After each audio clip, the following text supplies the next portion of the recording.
I've always dreamed of being here.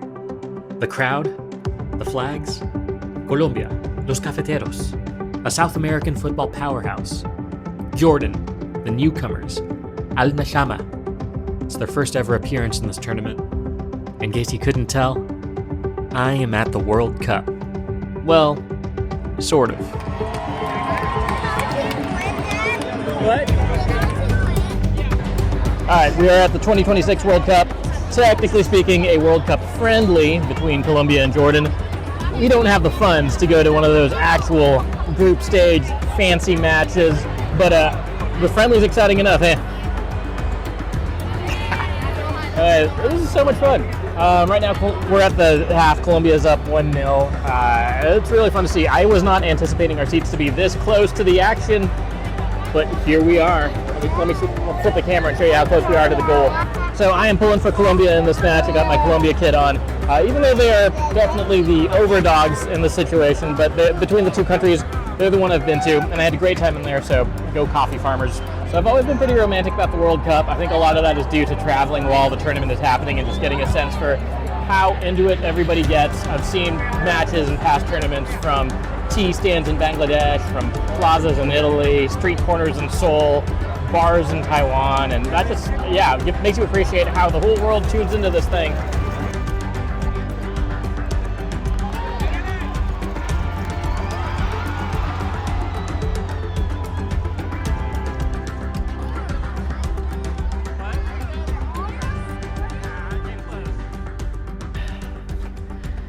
I can't deny being a fan of the World Cup, but I also can't deny the fact that this tournament is almost always a mess.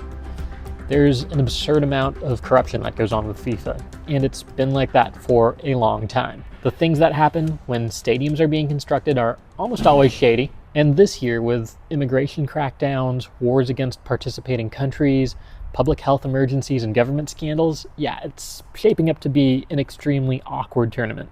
But it still has a long ways to go before it can take the title of what I consider to be the most awkward World Cup of all time. We've had one where over half of the world's top countries were uninvited, dropped out, or boycotted. One where underdog victories created nationwide mourning, and where new lines were drawn around how countries relate to one another. This was 1950 Brazil.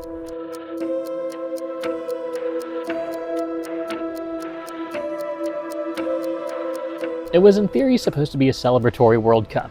We had not had one in 12 years. The 1942 and 1946 World Cups were canceled due to a little scheduling conflict for something called World War II. Finally, after years of fighting around the globe, we were finally at a place where football could resume. But FIFA was barely holding it together. They were broke, understaffed, and had very few resources to hold a peacetime tournament. The world was ready for peace, but it was also struggling to figure out how to move forward from all that destruction. Figuring out where to even hold this tournament was not going to be easy. At the end of the 1940s, so much of Europe was in economic and physical ruin. A lot of government resources were tied up in rebuilding the important infrastructure. Nobody at this time had the political will to divert public funding to an international sporting tournament. FIFA could not find a single European country to play host.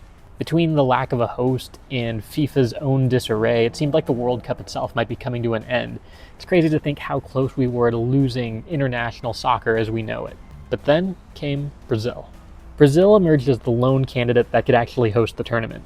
They were originally supposed to host in 1942 when that got canceled, and they were physically not affected by the war the way most other countries were. You could say that Brazil saved the World Cup. You might even make the assumption that their record of success since then, their 5 tournaments, was karma for saving the beautiful game. Maybe. But by the end of this story, you probably won't feel that way. We'll get there. In the meantime, Brazil negotiated bumping the World Cup from 1949 to 1950 so they could have time to get their infrastructure ready. They were also worried that a lot of teams would be hesitant to participate, not wanting to spend a lot to travel to Brazil and play in a few games only to be knocked out right away, so they suggested a change to the format. They proposed a round-robin structure that guaranteed more matches and more ticket sales, and it seemed like an easy sell. Now we knew where everything was going down, but who was going to come to the party? At this point, 16 was the magic number for tournaments. Get 16 teams in and you can have a proper bracket, And 16 sounds like a very doable number of countries to round up, right?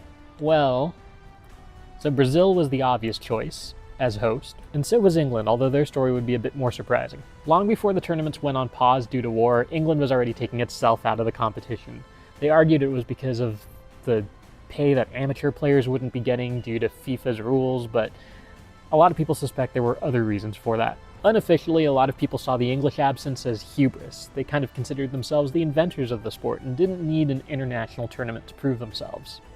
If you keep up with how the United States approaches the World Baseball Classic, there's some parallels. But FIFA had a lot of motivation to get Britain to participate, so they offered a lot of incentives. They were granted leadership positions within FIFA, and in lieu of having to play qualifying matches, they decided to give the top 2 finishers of British football automatic qualification. Britain accepted. They figured they would head to Brazil and steamroll the competition. And it wasn't an outrageous competition because they had some absolute legends on their roster. But we'll get to what actually happened a bit later on. In the British finals, England faced off against Scotland, but the fact that they were both in qualified both teams. Since this was the beginning of the post-World War II era, there was a big question on everyone's minds, and it was, what do we do with those former Axis powers? When it came to the World Cup, the answer was pretty consistent with a lot of other things. Just leave them be. Germany was uninvited. Japan was uninvited. Italy was an interesting case. First, the Italian people were seen very differently in 1943 after they overthrew Mussolini and then turned on Germany. Then in 1949, something really tragic happened. Torino AC, one of Italy's top teams, was involved in a plane crash. Many of the players killed were on the Italian national squad, and this gained them a lot of sympathy from Brazil and from FIFA. Italy also happened to have won the most recent tournament way back in 1938, and that gave them automatic qualification. The other piece of weirdness in the post-World War II era was the emergence of the Soviet Union. The USSR did not want to participate. They were members of FIFA, but they saw the Brazilian government as very Western and pro-capitalist, and Joseph Stalin calculated that losing to one of these Western capitalist teams would be a bad look for the USSR. The USSR didn't just sit out themselves, they pressured a bunch of their communist neighbors to do the same. Hungary dropped out. Czechoslovakia dropped out, and these two teams had some of the best squads in the world at the time.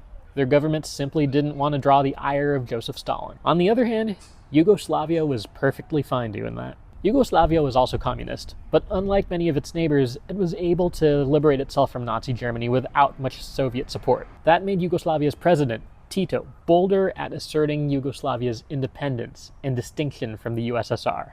He was not going to let Yugoslavia be a Soviet puppet state, and he was not going to be told to not play football. It was a public affront to Stalin. Tito showed the world that Yugoslavia was an independent country that was going to make its own decisions. Yugoslavia in, the rest of the Soviet bloc out. Fascinatingly, these two sides would face each other in the 1952 Olympics, which deserves its own space to tell that story.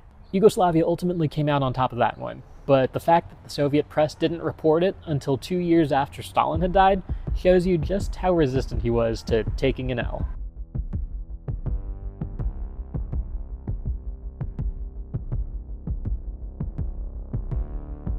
Now we had a tournament taking shape.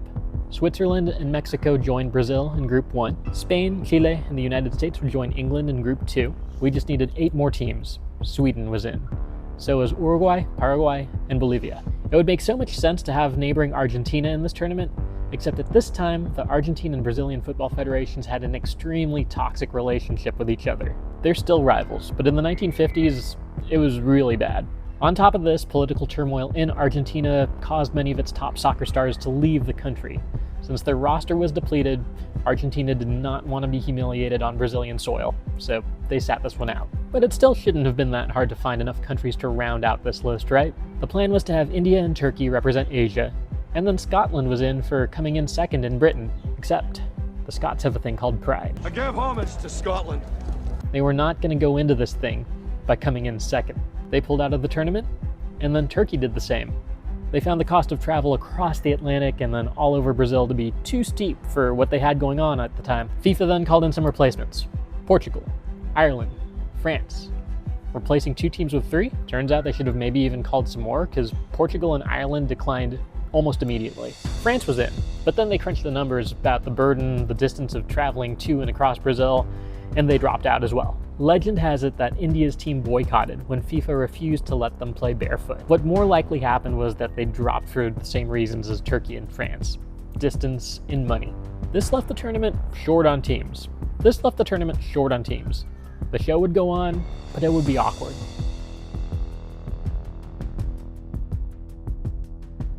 Because of the incomplete groups, the tournament had to use a really weird format. Brazil made it out of Group 1, eliminating Yugoslavia, Mexico, and Switzerland. Sweden edged out Italy to take Group 3, and because of all the vacancies, all Uruguay had to do was beat Bolivia once, and they moved on. But one of the most fascinating matches would take place in Group 2, when England faced the United States. Remember, at this time, England was an absolute football powerhouse. They were the easy favorites to win the whole tournament. And the United States, well, if you think we're a little bit football deficient these days, you should have seen us in 1950. The US team consisted of a lot of true amateur players. There was Frank, the goalkeeper. He drove a hearse and he played goalkeeper because he didn't like to use his feet and would have much rather been playing baseball. They had Walter Barr in midfield, high school gym teacher. Then there was Joe Gaetjens, their forward, the Haitian immigrant who worked as a dishwasher in New York City restaurants. Pee Wee Wallace was the other forward and a mailman. Charlie Colombo, he was the defender and a meat packer. British bookmakers gave England 500-1 odds of winning. The first half of the match went as one would expect. England dominated possession. But then Walter, the gym teacher, took a long shot, but Joe the dishwasher redirected with a header. A los 38 minutos, Joe Gaetjens marca el único. It went right past the keeper to give the US a 1-0 lead. For the next hour, Frank, the goalkeeper/hearse driver, plays out of his mind, deflecting goal after goal from the English side. It keeps the score 1-0 for the rest of the game, giving the US the victory. The lore that stems from this game is pretty wild. To date, Americans still boast about never losing to England in a World Cup. And many of the players on that squad went on to live interesting lives. In one tragic case, Joe Gaetjens, the dishwasher turned goal-scoring hero, went back to Haiti a few years after the tournament. He was most likely disappeared and killed by Papa Doc Duvalier, Haiti's notorious dictator. It was a sweet but short-lived victory for the US, as Spain would ultimately be the ones to advance out of the third group. The final four ended up being Sweden, Spain, Brazil, and Uruguay, though ultimately it would come down to those latter two teams. After a very confusing round-robin format, the de facto winner would be whoever won a final match between Uruguay and Brazil. Brazil seemed to have the edge. They had the more points. They would win the tournament even if their match ended in a draw. And their last few matches went really, really well. They dominated Sweden 7-1, Spain 6-1. Their victory seemed inevitable. 200,000 people packed the stadium. The mayor of Rio gave a speech declaring them champions in advance. In fact, newspapers were pre-printed declaring these are the world champions. You can probably guess how this is going to go. Brazil scored first, but in the 66th minute, Juan Alberto Schiaffino tied things up for Uruguay. In the 89th minute, Uruguayan Alcides Gigia found a route that drew the Brazilian keeper out of position. His low shot found the narrow gap in between keeper and post. Uruguay 2, Brazil 1. People describe the stadium as deathly silent. Legend has it that several fans suffered fatal heart attacks in the stadium, and numerous fans leapt to their death from the stands. It sounds like the stuff of legend, so I had to look it up to see if it was true. British and Brazilian papers report a man dying from shock while listening to the broadcasts. There are a lot of reports of Brazilian doctors having to treat fits of hysteria. The stadium's medical officer, who I'm sure they were glad was around for that day, said that 6 people needed to be transported to the hospital. He said that 3 people wound up in critical condition, which is one thing, but 169 people had smaller issues. Many of the Brazilian players from that squad basically went into hiding. Moacir Barbosa, the Brazilian keeper who gave up that goal, remained banned from the national team's practices as long as 1993, almost 50 years after the fact. The loss was such a catastrophe that Brazil abandoned their blue and white uniforms, and that gave rise to the iconic yellow jersey we know today. What I find fascinating about this 1950 World Cup is that it gives a very unique snapshot at a world in transition, a world moving away from the era of World War II and into the awkward dynamics of the Cold War era. We start to see a precedent for the role that international sports play in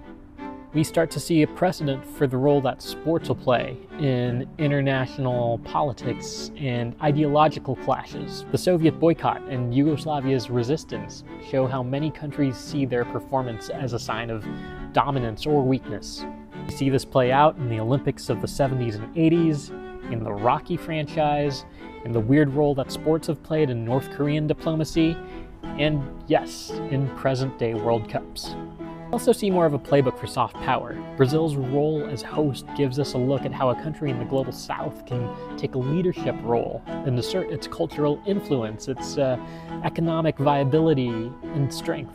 Hosting mega events, whether those are World Cups and Olympics or climate change conferences, becomes a diplomatic goal for many countries. The 1950 World Cup also shows a shift of power away from Europe. One could certainly read into the American defeat of the English team as one sign of eclipse. The top finishers, being Brazil and Uruguay, also reflect that power was moving west. Sports have always served as weird proxies for how the world is changing. It was true in 1950, and it's true in 2026.